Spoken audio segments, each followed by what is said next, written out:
Hello children, welcome to my channel study time. और मैं हूं गुरमीत कौर। आज हम chapter 6 combustion and flame start करेंगे। तो this is all about combustion. Combustion means burning. Burning कैसे होती है, कैसे कोई मटेरियल रिएक्ट करता है, किसमें फ्लेम होता है, किसमें नहीं होता है। The chapter is all about that. So let's start. We use different kinds of fuel for various purposes at home, in industry and for running automobiles. तो क्या होता है, बहुत तरह का फ्यूल्स यूज होता है। घर में यूज होता है, इंडस्ट्रीज में यूज होता है, ऑटोमोबाइल्स के लिए यूज होता है। तो हम इन्हें क्या करते हैं, कौन कौन से फ्यूल्स होते हैं वो अब हम ये पढ़ेंगे। Your list will contain fuels like cow dung. Cow dung हो सकता है, वुड है, कोल है, चारकोल है, पेट्रोल है, डीजल है, सीएनजी है। तो इस तरह के जो होम्स में, इंडस्ट्री में और ऑटोमोबाइल्स में जो है फ्यूल्स यूज होते हैं। You are familiar with the burning of a candle. अब कैंडल को तो जलते हुए सभी ने देखा है ना। What is the difference between burning of a candle and burning of a coal? लेकिन जो कोल है, कोयला है, वो अलग तरह से बर्न होगा। कैंडल जो है अलग तरह से बर्न होती है। क्या डिफरेंस होता है? तो you can remember that candle Burns with a flame. Candle Burns with a flame. Candle का फ्लेम होता है, whereas coal does not have a flame. Similarly, you will find many other materials burning without a flame. तो ऐसे बहुत सारे materials है जो without flame burn होते हैं। तो let us study the chemical process of burning and the types of flame produced during this process. तो सबसे पहले हम पढ़ेंगे कि combustion. Combustion क्या होता है? What is combustion? Now let's see. Recall the activity of burning of magnesium ribbon performed in class 7. Class 7 में ये एक्टिविटी की गई थी। तो इसमें क्या होता है, जब मैग्नीशियम बर्न होता है तो उससे क्या प्रोड्यूस होता है? एक तो मैग्नीशियम ऑक्साइड प्रोड्यूस होती है और प्रोड्यूस होती है हीट और light. So we can perform a similar activity with a piece of charcoal. अगर आप चारकोल को बर्न करेंगे, आप इसको टोंग से पकड़ लीजिए और उसे कैंडल के फ्लेम पे या फिर बर्नसन बर्नर पे उसको बर्न करिए। आपको क्या दिखेगा? We find that charcoal burns in air. Charcoal burn होगा, it will burn in air. We know that coal too burns in air producing carbon dioxide. तो यहाँ पर कार्बन डाइऑक्साइड प्रोड्यूस होगी, हीट प्रोड्यूस होगी और लाइट प्रोड्यूस होगी. Now, a chemical process in which a substance reacts with oxygen to give off heat is called combustion.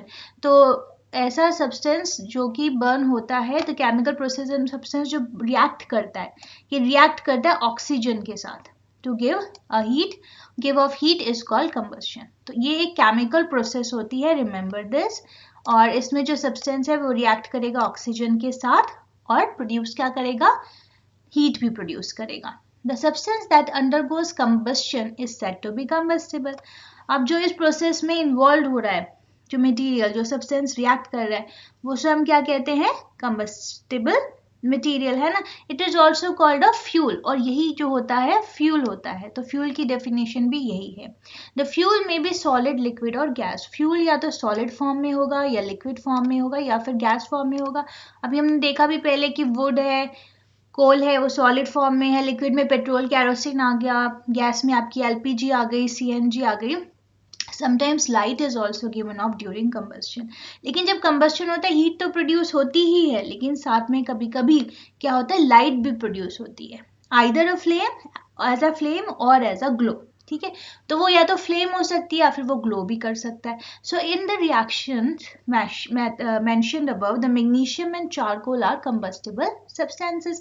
है ना. हमने देखा कि मैग्नीशियम में मैग्नीशियम ऑक्साइड निकलती है, हीट एंड लाइट निकलती है. चारकोल में कार्बन डाइऑक्साइड और हीट एंड लाइट है. So they both are what? Combustible substances. Now what Bujo is saying, we were told that food is a fuel for our body. हमने ये भी तो पढ़ा कि हमारे जो खाना है वो हमारी बॉडी का फ्यूल है. तो क्या कह रही है यहाँ पर पहेली?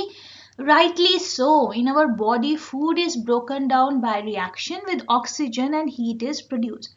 We learned that in class 7. तो क्यों आपके जो फूड को है, जो कहा जाता है फ्यूल कहा जाता है, बिकॉज ये भी रिएक्ट करता है ऑक्सीजन के साथ और आपकी बॉडी में हीट प्रोड्यूस होती है. तो इसलिए ये कंबस्शन माना जाता है एक तरह का. सो रिएक्शन विद ऑक्सीजन है और क्या प्रोड्यूस हो रहा है? हीट प्रोड्यूस हो रही है. इसलिए जो आपका खाना है क्या है? फ्यूल है. It's a fuel for your body.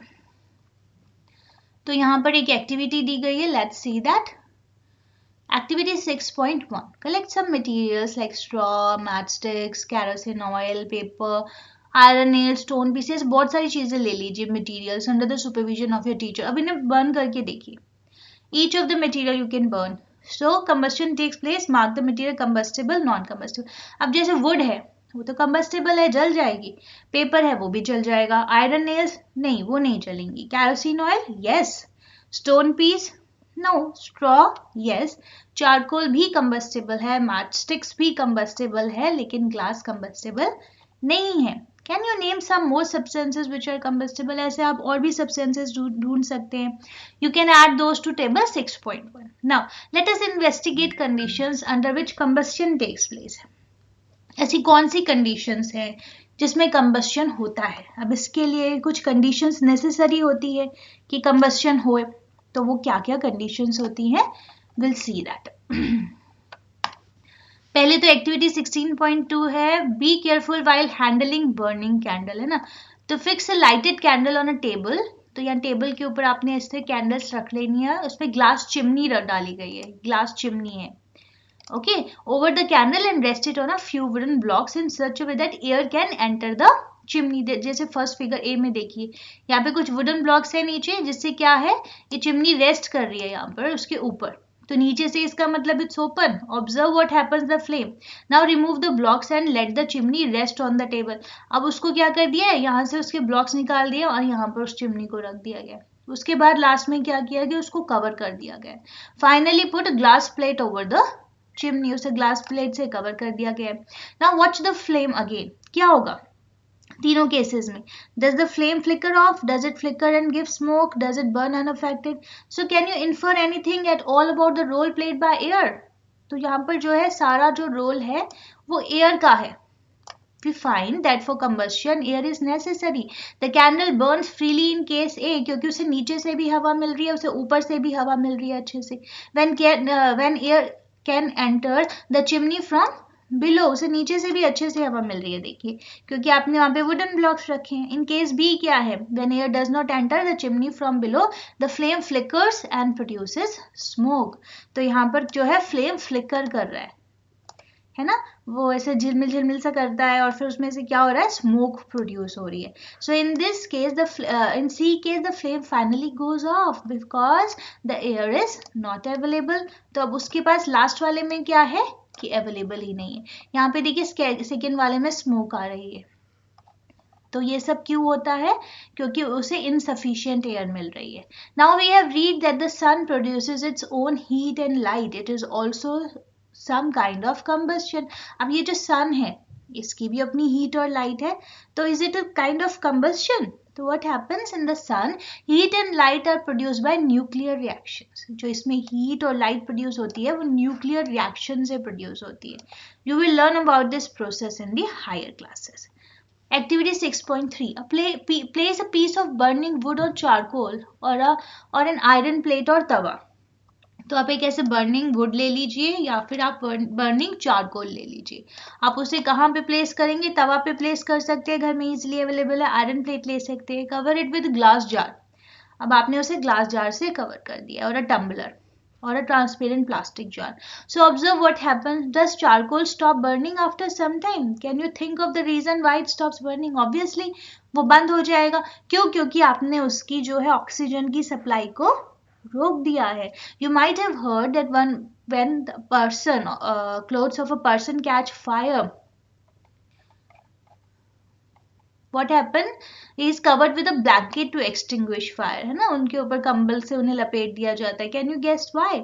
इसलिए कि उनकी जो ऑक्सीजन की सप्लाई है उसे कट करने के लिए. जब आप ब्लैंकेट को रैप करते हैं तो जो है ऑक्सीजन की सप्लाई नहीं मिलती, कंबस्शन नहीं होती, बर्निंग नहीं होती, स्टॉप हो जाती है, और इस तरह से उस इंसान की जान बचाई जा सकती है. Now recall some of your experiences. Does a matchstick burn by itself? How does it burn? कैसे जलती है माचिस की तीली?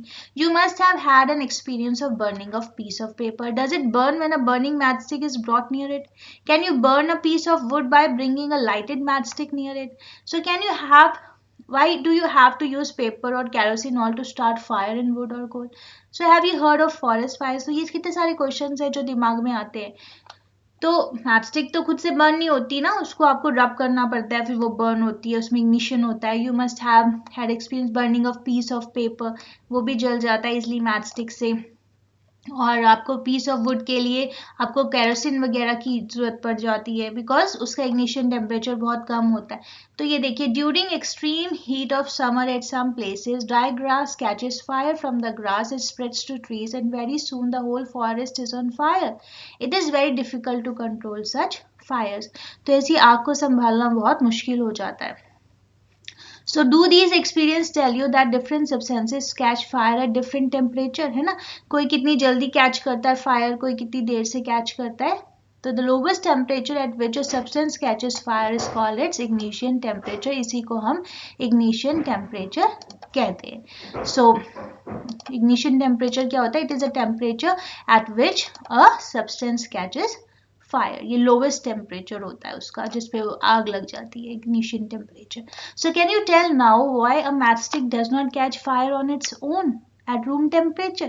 क्योंकि उसको वो इग्निशन टेम्परेचर देना बहुत जरूरी है ना. Why does the matchstick starts burning on rubbing it with on the side of the match box? अब आप रब करते हो, उसका इग्निशन टेम्परेचर बढ़ता है और वो बर्न हो जाती है. So the history of matchstick is very old. More than 5,000 years ago, small piece of pine wood dipped in sulfur were used as matches in ancient Egypt. ठीक है. The modern safety match was developed only about 200 years ago. तो ये सिर्फ 200 साल ही हुए हैं ये जो आपकी modern matchsticks को invent होने के लिए. A mixture of antimony, trisulfide, potassium chlorate and white phosphorus with some glue and starch was applied on the head of the match made of suitable wood. तो ये सारी चीजें इसके लिए हमें जरूरत पड़ती है मैचस्टिक को बनाने के लिए. तो applied head of the match and made of suitable wood when struck against a rough surface. तो क्या होता है, जो white phosphorus get ignited due to the heat of friction. Friction होती है, किसी चीज को हम रब करते हैं तो क्या होता है, उसमें से हीट निकलती है.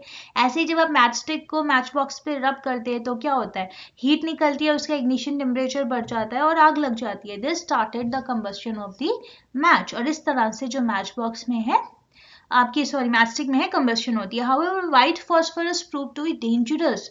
ये जो व्हाइट फॉस्फोरस यहाँ पे यूज किया गया है ना, it is very dangerous for both the workers involved in manufacturing of matches and for the users also. So these days the head of the safety match contains only antimony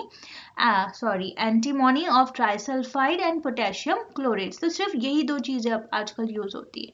तो white phosphorus little quite dangerous. The rubbing surface has powdered glass. ये जो rubbing surface आपका match box पे बनता है तो ये क्या है, ये powdered glass है. And a little of red phosphorus. इसमें red phosphorus है, which is much less dangerous. तो ये इतना dangerous नहीं है. So when the match is struck against the rubbing surface, some red phosphorus get converted into white phosphorus, and this immediately reacts with potassium chlorate in matchstick head to produce enough heat to ignite antimony of trisulfide and start the combustion. तो इस तरह से ये पूरा process होता है. एक छोटी सी माचिस की तीली को जलाने के लिए देखिए कितनी ज्यादा लंबी प्रोसेस होती है. तो रेड फॉस्फोरस है वो कन्वर्ट होता है व्हाइट फॉस्फोरस में, फिर इमीडिएटली रिएक्ट करता है किसके साथ, पोटेशियम क्लोरेट के साथ इन द मैचस्टिक, और क्या प्रोड्यूस करता है, हीट प्रोड्यूस करता है, इग्नाइट हो जाता है. तो ठीक है, इस तरह से उसका कंबस्शन होता है मैचस्टिक का. लेट्स सी आगे क्या है. We find that a combustible substance cannot catch fire or burn as long its temperature is lower than its ignition temperature.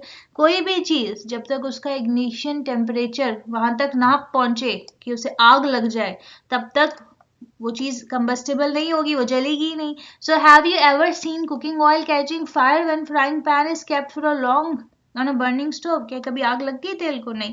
Kerosene oil and would do not catch fire on their own at room temperature. ऐसे तो नहीं पड़े पड़े जल जाते हैं. So but if kerosene oil is heated a little, लेकिन जब आप कैरोसिन ऑयल को हीट कर देते हैं, इट विल कैच फायर, वो फायर कैच कर लेगा. But if would is heated a little it would still not catch fire. लकड़ी को कई बार काफी देर के लिए जलाते रहो तब भी वो फायर नहीं कैच करती. Does it mean that ignition temperature of kerosene oil is lower than that of would? Obviously उसका जो इग्निशन टेम्परेचर है उसे थोड़ी सी हीट मिली, हीट मिली तो क्या हो गया, उसमें आग लग गई. लेकिन वुड का जो इग्निशन टेम्परेचर है थोड़ा लो होता है. So does it mean that we need to take special care in storing kerosene oil? Yes, the following activity shows that it is essential for a substance to reach ignition temperature to burn. तो यहाँ पे एक activity है जिससे आपको पता चलेगा कि सब्सटेंस को क्या है, उसके इग्निशन टेम्परेचर तक पहुंचाना बहुत जरूरी है to burn it. Now be careful while handling burning candle. तो यहाँ पे burning candle यूज हो रही है. देखिए, make 2 paper cups by folding a sheet of paper. तो ऐसे sheet of paper से आप ऐसे fold करके ना cones की टाइप में ऐसे 2 cups बना लीजिए separately with a candle. And what do you observe? क्या देखेंगे आप, ये paper cups है और ये water डाल दिया आपने. तो क्या है, pour about 50 ml of water in one of the cups. एक कप के अंदर आपने 50 ml ऑफ पानी डाल दिया. Heat both the cup separately with a candle. अब जहाँ ये देखिए, यहाँ जो है खाली है, ये जो आपका ब्लैंक है, यहाँ पे कोई पानी नहीं है. तो पेपर को आपने जब कैंडल पे रखा तो क्या होगा, ऑब्वियसली वो जल जाएगा, उसमें आग लग जाएगी. लेकिन जहाँ पानी है तो पानी जो है ऊपर से इस पेपर के इग्निशन टेम्परेचर को लो कर रहा है और नीचे से हीट मिल रही है. तो जो है ये आपका कोन, ये पेपर वाला कोन नहीं जलेगा क्योंकि पानी जो है उसके इग्निशन टेम्परेचर को लो कर रहा है. What happens to the empty paper cup and what happens to the paper cup with water? Does water in this cup become hot? Yes, पानी गर्म हो जाएगा लेकिन पेपर नहीं जलेगा. So if we continue heating the cup, we can even boil water in the paper cup. ये देखिए, हम उसमें पानी को boil तक कर सकते हैं. Can you think of an explanation for this phenomena? The heat supply to the paper cup is transferred to water. तो जो heat है जो paper cup को मिल रही है वो कहाँ transfer हो रही है, वो पानी को transfer हो रही है by conduction. So in the presence of water, the ignition temperature of paper is not reached. तो पेपर का जो इग्निशन टेम्परेचर है वहां तक पहुंच ही नहीं पा रही है हीट उसकी. So hence it does not burn. तो इसलिए वो नहीं जलेगा. जिस पेपर कप में पानी है वो नहीं जलेगा. The substance which have very low ignition temperature and can easily catch fire with a flame are called inflammable substances. Important definition को learn कर लीजिए. The substances which have very low ignition temperature and can easily catch fire with a flame are called inflammable substances. Examples हैं इसके, petrol है, alcohol है, liquid petroleum gas है. तो इस तरह से और भी इनफ्लेमेबल सब्सटेंसेस होते हैं, जैसे कि केरोसिन भी इसमें ही आ जाता है. तो ये सब क्या है, इनफ्लेमेबल सब्सटेंसेस है. How do we control fire? अब हम फायर को कंट्रोल कैसे कर सकते हैं? Now you must have seen और heard of fire breaking out in homes, है ना, shops and factories. If you have seen such an accident, write a short description in your notebook. So also share the experience with your classmates. ऐसा किसी के साथ हुआ हो. Find out the telephone number of the fire service in your area. तो उसके आप telephone number का पता करिए. If a fire breaks out in your house or in your neighborhood, the first thing to do is to call the fire service, है ना. तो आपके कोई भी, आप जहाँ रहते हैं आपके घर के आसपास कोई ना कोई आपके एरिया का फायर स्टेशन होगा, तो उनके नंबर आपको पता होने चाहिए. It is important that all of us know the telephone numbers of the fire service. तो we should all know about it. तो इस तरह से है. Does your city town have a fire brigade station? हर सिटी का, हर town का फायर ब्रिगेड स्टेशन होता है. When a fire brigade arrives, what does it do? वो क्या करते हैं? It pours water on the fire. वो पानी डालते हैं फायर के ऊपर. Water cools the combustible material. जो कंबस्टिबल मटेरियल है अंदर जहां पर भी आग लगी है, so its temperature is brought below its ignition temperature. जब आप उस कंबस्टिबल सब्सटेंस का इग्निशन टेम्परेचर ही कम कर दोगे पानी डालकर, तो आग बुझ जाएगी. This prevents the fire from spreading. Now water vapours also surround the combustible material, helps in cutting off the supply of air. तो ठीक है, जब उसमें से वाटर वेपर निकलता है ना, तो वो भी क्या करता है, सप्लाई ऑफ एयर को कट कर देता है. तो इससे क्या हो जाता है, द फायर इज एक्सटिंग्विश्ड, आग बुझ जाती है. You have learn that there are 3 essential requirements for producing fire. Can you list 3 requirements? These are fuel. सबसे पहले fuel होना चाहिए, air होनी चाहिए, that is the supply of oxygen, और heat किस लिए चाहिए? To raise the temperature of the fuel beyond its ignition temperature. ये बहुत ज़्यादा important points है. Kindly learn this. And fire can be controlled by removing one or more of these requirements. The job of a fire extinguisher is to cut off the supply of air or to bring down the temperature of the fuel or both. तो इसमें दोनों काम भी कर सकते हैं. Notice that the fuel in most cases cannot be eliminated. For instance, a building catches fire, the whole building is the fuel. तो पूरी building ही क्या बन जाती है? Fuel बन जाती है. So I hope कि यहाँ तक कि आपको chapter समझ आ गया होगा. If you have any doubts, you can ask me in the comment section. I will surely reply. And if you like my video, kindly subscribe. Thank you so much.